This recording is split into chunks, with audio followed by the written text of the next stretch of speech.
À 16 ans, je suis partie vivre au Canada pendant quelques mois. J'avais une famille d'accueil et j'allais au lycée tous les jours. Là-bas, on pouvait choisir les cours auxquels on avait envie d'assister. Bon, moi, j'étais flemmarde et j'avais envie d'un truc simple et d'un truc un peu bullshit. Alors je me suis dit que j'allais choisir un cours de religion. Je pensais que j'allais me faire chier, de A à Z pendant ce cours, et en fait, je crois que c'était et ça reste à ce jour un de mes cours préférés. J'ai pas eu une bonne leçon de catéchisme comme ça avait été le cas pendant mes années d'études en France. Non, là, on parlait de religion autrement. On parlait des religions des communautés autochtones dans les Amériques, notamment au Canada et aux États-Unis. Le sort qu'on a réservé à ces populations à cause de leurs croyances, de leur culture, la colonisation et la destruction d'une population et ses conséquences. Et laissez-moi vous dire, le sort qu'on leur a réservé est inimaginable. C'est tellement violent qu'on n'en parle absolument jamais, notamment en Europe. Si j'avais pas eu ce cours, j'aurais jamais su que des centaines de milliers de jeunes, notamment des filles, avaient été arrachées à leur famille, à leur maison, forcées d'entrer dans des internats catholiques jusqu'à leurs 18 ans, forcées d'abandonner leur langue. J'aurais jamais su qu'elles avaient été battues, frappées, agressées verbalement, physiquement, psychologiquement, violées, torturées, tuées par les colons, initialement européens, que nous étions. Je n'aurais jamais su le nombre de personnes portées disparues encore à ce jour, le nombre de corps de femmes, de filles, d'enfants, de jeunes garçons qui gisent encore sous terre, sous les fondations des écoles catholiques qu'on fréquente encore maintenant dans ces pays. J'aurais jamais compris l'impact du patriarcat, du catholicisme et l'impact de la colonisation sur des populations innocentes. Et je suis sûre que cette phrase fait désormais écho au mouvement de colonisation actuel. On répète encore et encore les mêmes erreurs et les mêmes atrocités. En colère, en colère, en colère, en colère. La colonisation, elle est toujours légitimée par un soi-disant droit moral et religieux. Dieu nous donnerait, soi-disant, le droit de prendre tel ou tel territoire. Dieu serait aussi en faveur du massacre de milliers d'enfants et d'innocents puisque ce territoire est son territoire et qu'il appartient donc aux colons. C'est le cas lorsqu'on parle de colonisation dans les Amériques, en Afrique, au Moyen-Orient, etc. Les colons trouvent toujours une justification pour affirmer leur supériorité sur d'autres peuples. Alors, il y a deux axes. D'abord, il y a l'appropriation matérielle des territoires. Concrètement, on prend tout ce que vous avez construit. Les terrains, les maisons, les ressources. Ensuite, il y a l'appropriation symbolique et identitaire des territoires. On fait de la propagande pure et dure. On affirme que le territoire nous a en fait toujours appartenu. On change l'histoire en dépeignant une image négative des populations colonisées. Ce sont des méchants, ce sont des sauvages. On tue les civils, on prend les enfants et les autres qui restent, et on les force à subir un système d'éducation qui nous convient à nous. On impose notre culture et on supprime la leur. Au XIXe siècle, le colonialisme est perçu comme une mission morale. Ouais, morale. Les grands bienfaiteurs qu'ils sont viennent sauver les grands sauvages. Oui, oui, oui. Pour vous dire, en 1845 aux États-Unis, une expression naît. Manifest Destiny. Les nouveaux Américains, oui parce que les premiers Américains sont bel et bien les autochtones qui ont été massacrés, les nouveaux Américains pensent qu'ils ont reçu la mission divine d'étendre leur mode de civilisation partout dans le monde. Globalement, les Américains ont toujours eu un complexe du sauveur, maintenant on comprend d'où ça vient. L'Église et l'État décident alors de créer un système ensemble pour mettre en place cette mission divine. Les pensionnats pour autochtones, qu'on appelle en anglais Residential Schools, sont l'exemple le plus frappant de la collaboration directe entre les églises chrétiennes et l'État. L'objectif affiché est le suivant.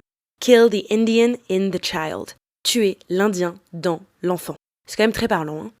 C'était une politique officielle écrite noir sur blanc dans les rapports gouvernementaux, reprise par les missionnaires qui se faisaient les bras armés d'un projet politique et religieux. On estime qu'au Canada, entre la fin du 19e siècle et 1996, qui est la date de fermeture du dernier pensionnat, plus de 150 000 enfants autochtones ont été arrachés à leur famille. Des découvertes récentes, comme à Kamloops, où 215 dépouilles ont été identifiées, ont révélé des tombes non marquées sous les terrains d'anciennes écoles. Aux États-Unis, le gouvernement fédéral a organisé et soutenu un réseau d'Indian Boarding Schools. De la même manière, c'est un pensionnat pour Indiens, entre grands guillemets, parce que Indiens, Christophe Colomb, voilà, ils sont pas capables d'appeler les Américains des Américains ou bien des autochtones. Mais bon! Et l'objectif explicite était l'assimilation, c'est-à-dire civiliser, entre grands guillemets, la population. Plus de 500 écoles ont existé aux États-Unis. Elles ont été financées par l'État américain et elles ont souvent été gérées par des églises catholiques ou protestantes. Des dizaines de milliers d'enfants y ont été arrachés à leur famille. Le gouvernement américain reconnaît aujourd'hui que 973 enfants sont morts dans ces internats et que 74 sites funéraires ont déjà été identifiés. Et c'est seulement ce qu'on a retrouvé. En réalité, personne ne saura jamais combien d'enfants n'ont pas revu leurs parents. Qu'est-ce qu'il arrivait à ces enfants dans ces pensionnats ? Alors je vous laisse vous imaginer. Vous êtes tranquille chez vous, il y a un groupe de personnes qui vient, qui vous arrache à votre famille, qui vous emmène dans un internat, qui vous rase le crâne ou vous coupe les cheveux extrêmement courts. Déjà pour montrer que vous ne valez rien, que vous êtes une personne inférieure aux colons. D'abord, la domination est donc physique. On va donner des claques aux enfants, on va les frapper, leur donner des coups de bâton, leur donner des coups de ceinture, leur donner des coups de fouet. On leur parle dans une langue qu'ils ne connaissent pas, c'est-à-dire l'anglais. Et si les enfants essayent de parler entre eux ou de communiquer avec les colons pour dire par exemple qu'ils ne comprennent pas ce qu'on leur demande de faire, ils se font frapper. Sachez déjà que ces pensionnats étaient dirigés généralement par des nonnes et des prêtres. C'était les nonnes qui donnaient des cours d'anglais, qui apprenaient la Bible, etc. Une des punitions que j'avais vues dans un documentaire, c'était la suivante. Cette femme-là témoigne et raconte qu'elle parle sa langue parce qu'elle ne comprend pas ce qu'on lui demande de faire. Alors sa punition, c'est de se mettre à genoux, de tirer sa langue, de la tenir entre ses doigts. Et si sa langue re-rentre dans sa bouche, parce qu'au bout d'un moment, tu as un réflexe, parce que tu es en train de te baver dessus, tu dois continuer tout en te faisant battre. Elle s'est bavée dessus en pleurant et en saignant parce qu'elle subissait des coups. Ce supplice, il durait des heures. Ensuite, bien entendu, les prêtres violaient les enfants. Je vais en profiter pour vous lire le témoignage d'une survivante d'un de ces pensionnats. Je m'appelle Marcida B. Eagle Bear Morrison. J'ai 69 ans. J'avais 4 ans lorsque je suis entrée au Rosebud Boarding School à l'automne 1955. À 4 ans, parlant couramment ma langue maternelle mais ne connaissant pas un mot d'anglais, j'ai immédiatement rencontré des difficultés lorsque nous avons été emmenés au pensionnat. Je ne me souviens pas de grand-chose, si ce n'est que la nourriture m'était étrangère et que plus les surveillantes me forçaient à manger, plus je résistais, jusqu'à finir par tout vomir. Je n'aimais ni l'odeur, ni l'aspect de la nourriture. Cela me dégoûtait. L'odeur des surveillantes, des draps, de tout ce qui m'entourait m'était inconnu et me rendait malade. Je mouillais mon lit. J'étais terrifiée, car l'enseignante me frappait avec une règle et je ne comprenais pas pourquoi. J'entendais les coups infligés à ceux qui tentaient de fuir et étaient attrapés. Beaucoup d'enfants devaient s'agenouiller dans les couloirs pour des infractions mineures.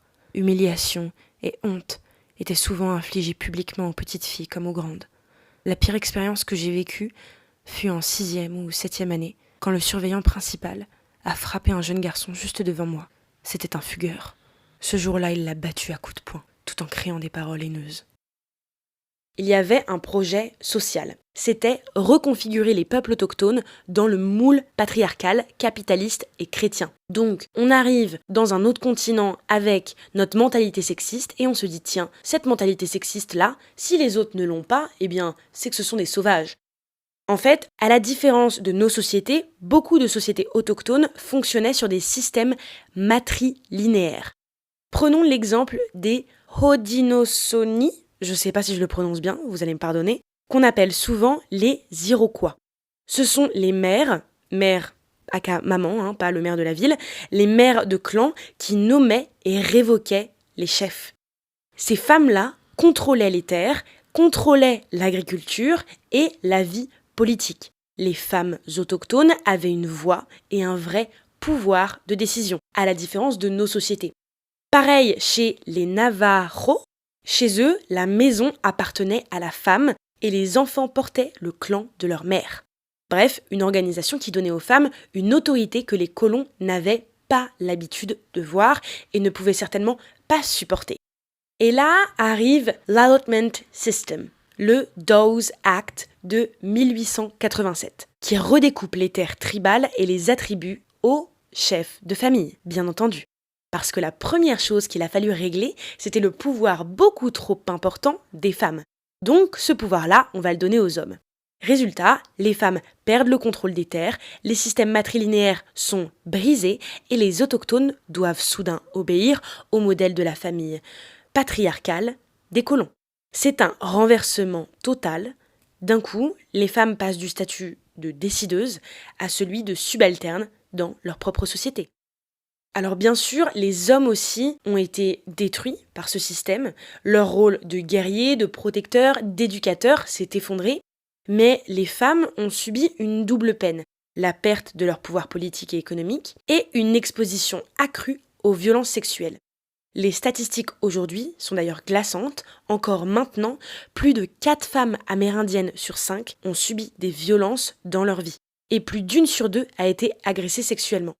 C'est la conséquence directe d'un système colonial qui a légitimé pendant des siècles l'idée que ces femmes-là étaient disponibles, violables, effaçables et qu'elles n'avaient pas de valeur concrète. Et je sais, ça nous paraît loin, on se dit oui, mais c'est le 19e siècle, maintenant ça n'existe plus. Mais si.